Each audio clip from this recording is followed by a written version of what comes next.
मेरा नाम भाग्यश्री है। मेरा पूरा बचपन तरसते हुए गुजरा था। हर चीज़ को तरस तरस के देखा करती थी। अपनी माँ के मरने के बाद सौतेली माँ के ताने सुने और उसकी मार खाती रही। सोचा था कि बड़ी हो जाऊंगी तो शादी हो जाएगी और क्या पता अगले घर में सुकून का सांस मिल जाए।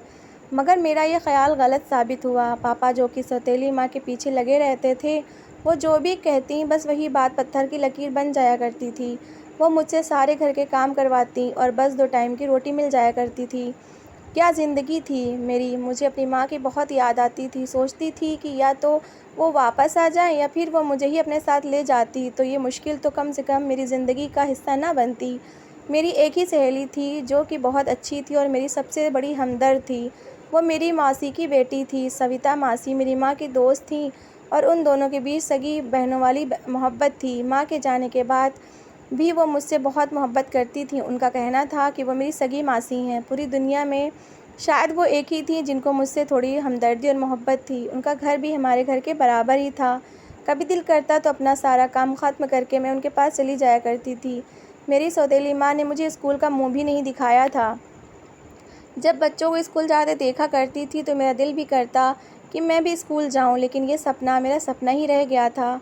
हाँ, मेरी सौतेली माँ ने मुझे एक हुनर सिखा दिया था और वो था कपड़े सिलाई करने का। इस काम में मैं अच्छी तरह निपुण हो गई थी। मैं हर तरह के कपड़े आराम से सिल लिया करती थी। मोहल्ले की सारी औरतें मुझसे अपने कपड़े सिलवाया करती थीं और पैसे मेरी सौतेली माँ को दे जाया करती। मुझे पैसों की ज़रूरत भी नहीं थी और ना ही मैंने कभी उनसे मांगे थे। मैं तो बस यही चाहती थी कि वो मुझसे प्यार के 2 बोल बोल दिया करें। लेकिन शायद मेरी किस्मत में प्यार था ही नहीं। मेरी उम्र 20 साल की थी जब मेरे लिए एक रिश्ता आया था। वो मेरी मासी ने ही ढूंढा था। वो चाहती थी कि मेरी शादी हो जाए ताकि इस नर्क जैसी ज़िंदगी से मेरी जान छूट जाए। रिश्ता हर तरह से अच्छा था मगर मेरी सौतेली माँ ने मना कर दिया और फिर मेरी सौतेली माँ ने अपनी बड़ी बहन के बेटे से मेरी शादी करने का सोच लिया था। उनका बेटा कोई काम नहीं करता था, शायद इसलिए वो चाहती थी कि इस नर्क से निकल कर मैं दूसरे नर्क में चली जाऊं, क्योंकि उनको पता था कि मैं कपड़े सिलाई करती हूँ जिससे अच्छी आमदनी हो जाया करती थी। सौतेली माँ ने उसी दिन मेरा रिश्ता अपनी बड़ी बहन के घर तय कर दिया। मुझे जो विश्वास था कि एक दिन मैं इस नर्क से निकल जाऊंगी, मगर अब लगता था कि एक नर्क से निकलकर दूसरी में डाल दी जाऊंगी। शादी की सारी तैयारियां हो गई थी। इसी हफ्ते शादी होनी थी। सविता मासी ने पापा को रोकने और समझाने की बहुत कोशिश की मगर पापा ने उनकी एक ना सुनी, क्योंकि उन पर तो सिर्फ माँ की बात ही असर करती थी। मैंने भी कुछ नहीं कहा, बस खुद को हालात के भरोसे छोड़ दिया। भगवान, अब तेरे सिवा मेरा कोई नहीं। और फिर अगले हफ्ते मेरी शादी हो गई।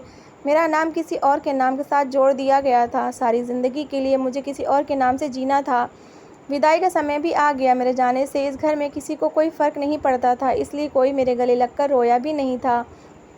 सविता मौसी और मेरी सहेली रेणुका मुझसे पहले ही मिलकर जा चुकी थी, क्योंकि मेरे पापा की दूसरी पत्नी ने उनको मेरी शादी पर आने का न्योता भी नहीं दिया था और मैं अपनी सौतेली माँ के घर से निकल कर अपने पति के घर आ गई थी। वो घर भी मेरी माँ की सौतेली बहन का था। मैं कैसे ये उम्मीद कर सकती थी कि यहाँ मुझे सुकून मिलेगा।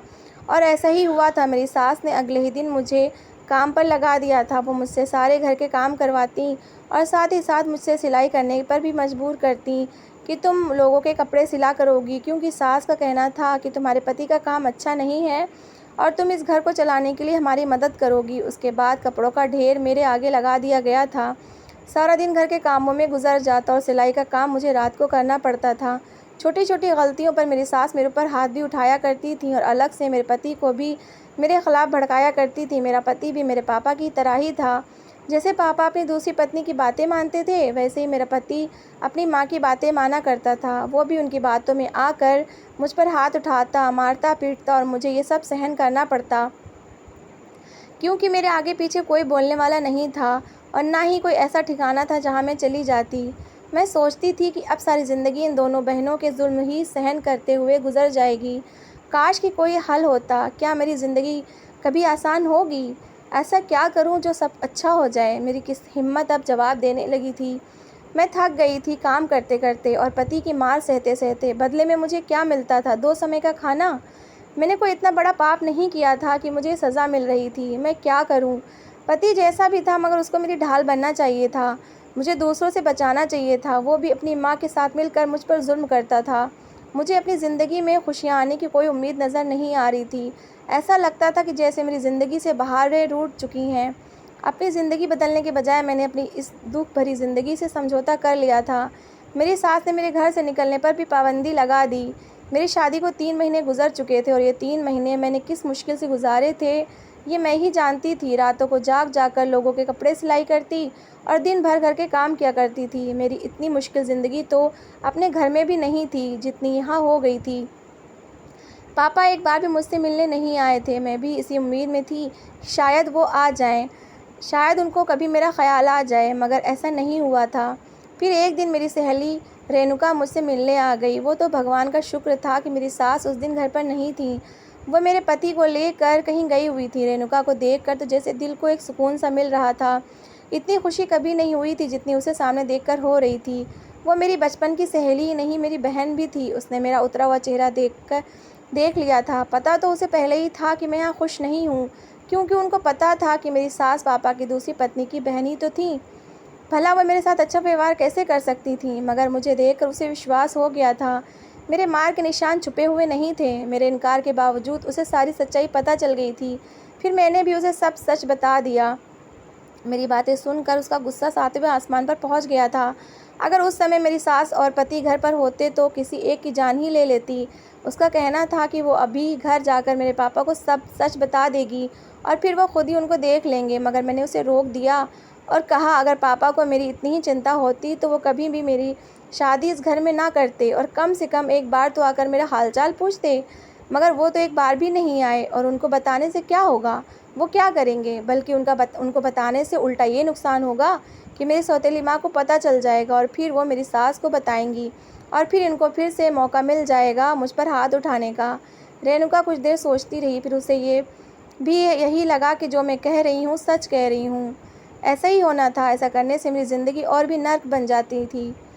फिर वो कहने लगी कि इस समस्या का कोई ना कोई हल तो निकालना ही पड़ेगा। मैं तुम्हें इस तरह नहीं छोड़ सकती। फिर अचानक रेणुका ने कुछ सोचकर मुझसे कहा कि तुम अपनी सास का एक सूट लाकर मुझे दो। मैंने उसे अपनी सास का एक पुराना सूट लाकर दे दिया जो मेरी सास बहुत कम पहनती थी। उसने वो सूट अपने बैग में रख लिया और मुझसे कहा कि कल तक इंतज़ार करो, बस फिर सब कुछ ठीक हो जाएगा। वो कपड़े लेकर जा चुकी थी और मैं इसी सोच में गुम बैठी थी कि भला मेरी सास के पुराने कपड़ों से सब कुछ ठीक कैसे होने वाला था। एक दिन गुजरा था जब वो दोबारा आई और उसने जल्दी से मुझे मेरी सास का वही सूट दिया जो मैंने उस दिन उसे दिया था। उसने मुझे वापस कर दिया और कहा कि अब जब भी तुम्हारी सास तुम्हें मारने लगे फ़ौरन कमरे में जाकर ये कपड़े पहन लेना, फिर देखना तुम्हारी सास तुम्हारे पैरों में गिर जाएंगी और तुमसे माफ़ी मांगेंगी। उसने इतना ही कहा और जल्दी से वहाँ से चली गई, क्योंकि मेरी सास किसी भी समय घर आ सकती थी। मैंने भी उसे नहीं रोका था और कपड़े लेकर कमरे में ही छुपा के रख दिए थे। दिल में एक डर भी था कि अगर मेरी सास को इस बारे में पता चला तो वो क्या करेंगी। मुझे अपनी जान जाती महसूस हो रही थी, मगर रेणुका का कहना था कि हिम्मत से काम लेना। मैंने कोशिश करके ख़ुद को नॉर्मल ही रखा कि कहीं मेरी सास को मुझ पर शक ना हो जाए। वो बहुत ही तेज़ थी और वो तो इंसान को देखकर ही पहचान लेती थी कि उसके दिल दिमाग पर क्या चल रहा होगा। इसलिए मैं उनसे छुपती फिर रही थी। इसी में मेरी भलाई थी। सारे दिन का काम करने के बाद मैं आराम करने के लिए लेट गई। आज मेरी सास ने मुझे कुछ भी नहीं कहा था। मैं तो इसी इंतज़ार में थी कि मेरी सास मुझे कुछ कहे और मैं जल्दी से वो सूट निकाल कर पहनूं। आखिर उस सूट का क्या चमत्कार है, मैं भी तो देखूं।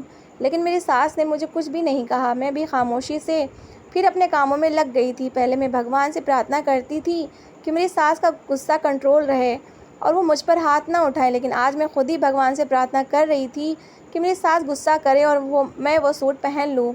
आखिर देखूँ तो सही कि होता क्या है। मगर आज वो सारा दिन चुप रहीं, लेकिन मुझे पता था वो एक दिन से ज़्यादा ऐसे नहीं रह सकती। अगले दिन वो ज़रूर कुछ करेंगी और ऐसा ही हुआ था। अगले दिन सुबह नाश्ते के बाद वो बोलती ही चली जा रही थी। उन्हें जाने किस बात पर गुस्सा आ रहा था जो मुझ पर निकालने के लिए बेचैन थी। और आज जैसे ही वो मुझे मारने के लिए आगे बढ़ी तो मैं फ़ौरन कमरे में भाग गई और वो सूट पहन लिया। और जैसे ही कमरे से बाहर आई तो ये देखकर मेरी रूह काँप गई थी, क्योंकि मैंने देखा कि मेरी सास नीचे ज़मीन पर बेहोश पड़ी थी। मैं हैरान सब कुछ देख रही थी। अभी थोड़ी देर पहले तक तो वो बिल्कुल ठीक थी, मुझे मारने वाली थी, और अब अचानक से उन्हें पता नहीं क्या हो गया था। मैंने अपने पति को बुलाया, फिर उन्हें होश में लाने की कोशिश की। होश में आने के बाद मेरी सास बिल्कुल ही बदल गई थी। वो तो पहले वाली मेरी सास ही नहीं रही थी। अब वो मेरा बहुत ख्याल रखने लगी थीं और अब तो उन्होंने मुझे लोगों के कपड़े भी सिलने से मना कर दिया था और घर के कामों में भी वो मेरी मदद किया करती थीं। मुझे हैरत होती थी कि आखिर ऐसा कैसे हो सकता है कि कोई अचानक इतना बदल जाए। सब कुछ मेरी समझ से बाहर था। मेरा पति भी अब मुझे कुछ नहीं कहता था। मेरी सास भी मेरे पति से मेरी बात मानने के लिए कहती थी। वो सूट का क्या राज था मुझे नहीं मालूम, मगर मेरी ज़िंदगी बदल गई थी। मैं अब बहुत ही आराम से रह रही थी, लेकिन मेरी सौतेली माँ से ये बात कब तक छुपी रह सकती थी। उसे तो विश्वास ही नहीं हो रहा था कि ऐसा भी हो सकता है। वो घर आई थी ताकि अपनी बहन को दोबारा से मेरे खिलाफ़ कर सके। सौतेली माँ ने शादी के समय ही कह दिया था कि वो मेरे साथ ज़रा भी नरमी ना रखे, जितना हो सके मेरे साथ बुरा सलूक करे, और मेरी सास ने ऐसा ही किया था। लेकिन जब मेरी सास का व्यवहार मेरे साथ अच्छा हो गया था तो मेरी सौतेली माँ को ये हज़म नहीं हो रहा था। वो मुझे सुकून से कैसे देख सकती थी। वो मेरी सास को दोबारा भड़काने के लिए चली आई थी, मगर मेरी सास खामोशी से सारी बातें सुनती रहीं। उन्होंने जवाब में कुछ नहीं कहा था। मेरी सौतेली माँ जब सब कुछ कह चुकी तो फिर उसने मेरे पति को मेरे खिलाफ़ करना शुरू कर दिया। वो भी खामोशी से उनकी सारी बातें सुनता रहा और फिर उसने कहा था कि वो पहले से ही मेरे साथ बहुत गलत कर चुके हैं, अब और ज़्यादा नहीं करेंगे। और मेरी सौतेली माँ से कहा था कि अब तुम हमारे घर से जा सकती हो। मेरी सौतेली माँ वहाँ से आग बबूला होकर निकल चुकी थी। उनको तो अपने कानों पर विश्वास ही नहीं हो रहा था कि वो सब उसे घर से निकाल देंगे। एक दिन मैंने रेणुका को घर बुलाया और उससे पूछा कि उसने उन कपड़ों के साथ क्या किया था जिसकी वजह से मेरी सास मेरे पति का रवैया अच्छा हो गया है। मुझे कारण जानना था कि आखिर इन सब के पीछे क्या कारण था। रेणुका का कहना था कि कारण जानकर तुम क्या करोगी, मगर मुझे इस सारे मामले की सच्चाई जानना ज़रूरी थी। मेरे मजबूर करने पर उसने मुझे बताया कि उसने मेरी सास के कपड़ों पर काला जादू करवाया था ताकि वो मेरे साथ अच्छा रवैया रखें। उसने मुझे बताया कि वो ऐसे बाबा को जानती है जिससे यह काम करवाया जा सकता है, और तभी तुम्हारी सास का व्यवहार बदल गया था। मगर मुझे एक बात समझ नहीं आई थी कि जादू तो सिर्फ सास के कपड़ों पर हुआ था, मगर मेरा पति क्यों मेरी इतनी तरफदारी करने लगा था, और अब तो मेरा पति मेरा बहुत ही ध्यान रखने लगा था। ऐसा लगता था कि जैसे मैं उसके लिए बहुत ही कीमती चीज़ हूँ। जब मैंने यही बात रेणुका से पूछी तो वो कहने लगी, हाँ बात तो तुम ठीक कह रही हो, जादू तो मैंने सिर्फ तुम्हारी सास के कपड़ों पर ही करवाया था, तुम्हारे पति पर नहीं। फिर मेरी सहेली ने समझाया कि हो सकता है तुम्हारा पति तुम्हारी सास की बात मानता था। अगर तुम्हारी सास ही तुम्हारे पति को तुम्हारे खिलाफ़ नहीं करेंगी तो जाहिर सी बात है वो भी अच्छा ही हो जाएगा। मुझे ये सब जानकर कोई खुशी नहीं हुई थी, बल्कि मेरी आंखों में आंसू भर आए थे। मैंने रेणुका से कहा कि जादू करना कोई अच्छी बात नहीं, और फिर जादू टोने में मैं विश्वास नहीं करती थी। और दूसरा ये कि बस जादू के असर से ही वो लोग अच्छे बने हुए थे, वरना उनको अपनी किसी गलती पर कोई शर्मिंदगी नहीं थी। अगर ऐसा था तो मुझे ये झूठी और बनावटी हमदर्दी और मोहब्बत नहीं चाहिए थी। मैं हमेशा से सच्ची मोहब्बत की प्यासी थी, जो मुझे आज तक नहीं मिली थी। मुझे अपने पति की सच्ची मोहब्बत चाहिए थी, जादू के असर से की गई बनावटी मोहब्बत नहीं। इस बनावटी मोहब्बत से तो अच्छी मेरे पति की मार है और बुरा व्यवहार है, कम से कम वो सच्चा तो है। रेणुका मुझे समझाने लगी कि अगर जादू के असर से ही सही तुम्हारी ज़िंदगी में थोड़ा बहुत सुकून तो आया, उसमें गलत क्या है। मगर गलत तो था, आखिर कब तक मैं जादू के असर से उनके जुल्म से बची रहती। मेरी ज़िंदगी तो हकीकत में उस समय बदलती जब वो लोग दिल से इस बात को मानते कि वो गलत हैं। मैंने वो कपड़े उसी समय सास के हवाले कर दिए। मैं चाहती थी कि वो हकीकत में बदलें। अगर मेरी किस्मत में खुशी लिखी थी तो मुझे ज़रूर मिलनी थी, और अगर नहीं थी तो फिर क्या गिला शिकवा, हम क्या कर सकते हैं। रेणुका वापस चली गई थी। अब इस बात को 3 दिन गुजर गए थे जब अचानक से मेरी सास पहले वाली झगड़ालू औरत बन गई थी। मुझे बातें सुनाती, मुझे ताने देती, मौका मिलता तो मुझ पर हाथ भी उठाती, मगर मैं उनकी सारी बातें खामोशी से सह रही थी कि कहीं ना कहीं मुझे पता था कि मुझे ये सारी ज़िंदगी सहना था, तो मुझे इस सब की आदत डाल लेनी थी। मगर फिर एक दिन, इससे पहले कि मेरी सास मुझे मारती, किसी ने उनका हाथ पकड़ लिया था। मैं आंखें बंद किए खड़ी थी। मुझे थप्पड़ ना पड़ने पर हैरत हुई थी, और आंखें खोल कर देखा तो मुझे विश्वास नहीं हुआ था। मेरी सास का हाथ रोकने वाला कोई और नहीं बल्कि मेरा पति था। मुझे हैरत हुई थी कि वो तो खुद अपनी माँ के साथ मिलकर पहले मुझ पर हाथ उठाया करता था, तो आज उसने अपनी माँ का हाथ रोक क्यों लिया। मेरे कानों को विश्वास नहीं हुआ जब उसने कहा कि आज के बाद वो अपनी माँ को कभी मुझ पर कोई जुल्म नहीं करने देगा। वो बदल गया था कि ये सच था। मुझे विश्वास नहीं हो रहा था। मेरी सास ने उसे बहुत कहा कि सारी गलती तुम्हारी पत्नी की है, इसने आज घर का फर्श ठीक से नहीं धोया है। सास ने ना जाने क्या कुछ मेरे बारे में कहा, मगर मेरे पति का कहना था जबकि मैं सब जानता हूँ। मेरी आंखों पर जो पट्टी बंधी थी अब वो उतर चुकी है, जिससे मुझे अब साफ साफ और सब ठीक दिखाई देने लगा है। अब मैं भाग्यश्री के साथ कोई और जुल्म बर्दाश्त नहीं करूँगा और ना ही किसी को अनुमति दूँगा, चाहे वो मेरी माँ ही क्यों ना हो। वो मेरा हाथ पकड़े मुझे कमरे में ले आया था। मैं तो अभी तक इस बात पर हैरान थी कि जो इंसान अपनी माँ के सामने मुझसे ठीक से बात भी नहीं करता था, अपनी माँ के कहने पर मुझे मारता था, आज उसने अपनी माँ का हाथ रोक रखा था। वो हाथ जो मुझ पर उठा था, वो जानता था कि उस समय मेरे दिमाग में क्या चल रहा था, यही कि उसने मेरे लिए सब क्यों और किस लिए किया, जबकि वो तो अपनी माँ की ही हाँ में हाँ मिलाता था। ये सवाल जो मेरे दिमाग में थे उसने खुद ही जवाब दे डाले और मुझे इस बात पर भी हैरत हुई थी कि उसे ये सब कैसे पता चला। मैं यही सोच रही थी जब उसने मुझे बताया कि उस दिन मैंने तुम्हारी और तुम्हारी सहेली रेणुका की बातें सुन ली थी। उस दिन मुझे तुम्हारी बातें सुनकर ये एहसास हुआ था कि मैं और मेरी माँ किस कदर गलत हैं। वो अचानक ही मेरे पास आकर मेरे पैरों में बैठ गया और हाथ जोड़कर मुझसे अपने गलत व्यवहार की माफ़ी मांगने लगा। मुझे समझ नहीं आ रहा था ये सब क्या हो रहा था। उसकी आंखों में आंसू थे। उसका कहना था कि आज तक वो एक ऐसी लड़की के साथ गलत करता आया जो कि बहुत ही अच्छी लड़की थी। उसका दिल शीशे की तरह साफ था। मेरे पति ने मुझे बताया कि वो सिर्फ अपनी माँ की वजह से ही ऐसा नहीं करता था, बल्कि उसकी मासी जो कि मेरी सौतेली माँ थी, उन्होंने मेरे पति को बताया था कि मैं अच्छी लड़की नहीं हूँ और ना ही मेरी माँ अच्छी औरत थी। फिर मेरे पति ने मुझे बताया कि तुम्हारी सौतेली माँ ने मुझे ये भी बताया था कि तुम्हारी माँ घर से भाग गई थी। मेरी मासी ने मुझे ये भी बताया कि तुम भी अपनी माँ की तरह चरित्रहीन हो और तुम भी एक दिन ऐसा ही करोगी। मुझे छोड़कर एक दिन तुम भी भाग जाओगी। उस दिन तुम्हारी और तुम्हारी सहेली की बातें सुनकर मुझे एहसास हुआ था कि जिस इंसान की सोच इतनी अच्छी हो, जिसके ख्याल इतने पवित्र हो, वो कभी गलत हो ही नहीं सकता। मैंने अपने पति को बताया कि मेरी माँ घर से नहीं भागी थी, बल्कि उनके खिलाफ साजिश की गई थी। मेरी सौतेली माँ मेरे पापा से शादी करना चाहती थी, इसलिए उसने मेरी माँ पर झूठा इल्ज़ाम लगाया था, जिसका दुख मेरी माँ बर्दाश्त नहीं कर पाई थी और दुनिया से ही चली गई थी। उसके बाद उन्होंने मेरे पापा से शादी कर ली थी और सारी ज़िंदगी मेरी माँ को गलत बना कर रखा था और मुझे भी उनके नाम के ताने देती रहती थी। वो मुझसे बहुत नफ़रत करती थी और मुझे सारी ज़िंदगी तकलीफ़ देने के लिए ही मेरी शादी यहाँ करवाई थी। मेरी बात सुनकर मेरे पति ने दोबारा मुझसे माफ़ी मांगी थी। मेरा पति बदल गया था। उस दिन के बाद से ही मेरा ख्याल रखने लगा था। उसे अपनी गलती का एहसास हो गया था और ये बातें मेरी सास को भी जब पता चली थी तो उन्होंने भी मुझसे माफ़ी मांगी थी।